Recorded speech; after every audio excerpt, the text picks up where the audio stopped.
آپ ذرا اپوزیشن جو سوچ رہی ہے، ویسے تو بتا دیا اپوزیشن نے کہ وہ کل کیا سوچ رہی تھی، سینٹ سے واک آؤٹ کر کے کوئی ووٹ ان کی طرف سے نہیں آیا اور جس نے ووٹ دیا ان سے اب وہ پارٹی سے انہوں نے استعفیٰ بھی دے دیا. لیکن اس وقت کیا سچویشن ہے اور کیا چل رہا ہے اپوزیشن کی صفوں کے اندر، خاص طور پر اگر پی ٹی آئی کی بات کریں تو یہ ذرا جاننے کی کوشش کر لیتے ہیں. ہمارے ساتھ پاکستان تحریک انصاف کے رہنما ہیں اور وکیل بھی ہیں فیصل چودھری صاحب، انہوں نے جوائن کیا، ان کی طرف چلتے ہیں اور ان سے جانتے ہیں. فیصل صاحب بہت شکریہ ہمیں جوائن کرنے کے لیے. یہ اب بڑی تنقید بھی کی جا رہی ہے، اسپیشلی اگر ہم بات کریں سابق وزیر اعظم راجہ پرویز اشرف صاحب، پاکستان پیپلز پارٹی کے سینئر رہنما، وہ بڑی سخت تنقید کر رہے ہیں، اس کا کیا جواب دیں گے آپ؟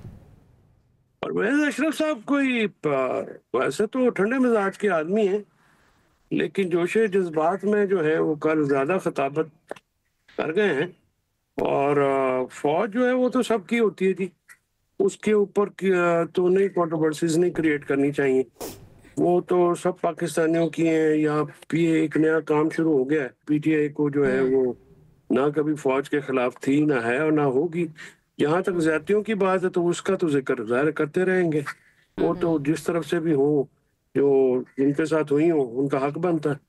تو پرویز اشرف صاحب کی جو اسپیچ تھی میرے خیال میں بس ہمیں نمبر ٹانگنے کے لیے. فیصل صاحب، سیف اللہ ابڑو کافی زیر گردش ہیں، ان کی خبریں کہ وہ اب خبریں کیا، اب تو یہ حقیقت بن چکی، انہوں نے ووٹ دیا لیکن وہ پارٹی سے مستعفی بھی ہو گئے. کیا آپ اس کی وجہ سمجھ رہے ہیں؟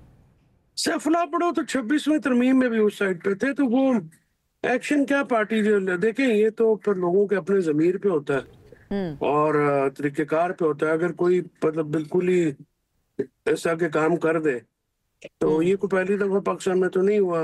ایکشن جو ہے پارٹی نے لیا، ان کو نکال دیا ہے اس سے، پی ٹی آئی سے. تو اب اس سے زیادہ وہ تو کچھ ہو نہیں سکتا. اگر انہوں نے استعفیٰ بھی دے دیا پھر تو بالکل ہی لیگلی تو ان کے خلاف کرنے کو کچھ ہے نہیں. تنقید کرنا آسان ہوتا ہے، جن پہ ہو رہا ہوتا ہے ان کی بھی خیال کرنا چاہیے یا ان کو بھی دیکھنا چاہیے. تو میرا خیال میں تو کوئی اتنا اس پہ جو پاکستان کی اوور آل حالت ہے، یہاں پہ پوری پارٹیاں جو ہیں وہ ایک سائڈ پہ ہو جاتی ہیں تو وہ تو ایک شخص ہے، بہرحال کھڑے رہتے تو عزت کماتے ہیں. چلے ٹھیک ہو گیا. اچھا، رانا ثناء اللہ صاحب انہوں نے یہ اعلان کیا ہے اب 28ویں ترمیم بھی آئے گی جس کے اندر تعلیم کی بات ہوگی، آبادی کی بات ہوگی، نصاب کی بات ہوگی اور پھر جو بلدیاتی نظام ہے ہمارا اس کے اوپر بھی کافی بات کی جائے گی، جو بیسیکلی ایم کیو ایم کا مطالبہ تھا. اس کے اوپر پاکستان تحریک انصاف کا کیا موقف ہے؟ ساتھ دے سکتی ہے حکومت کا اس میں؟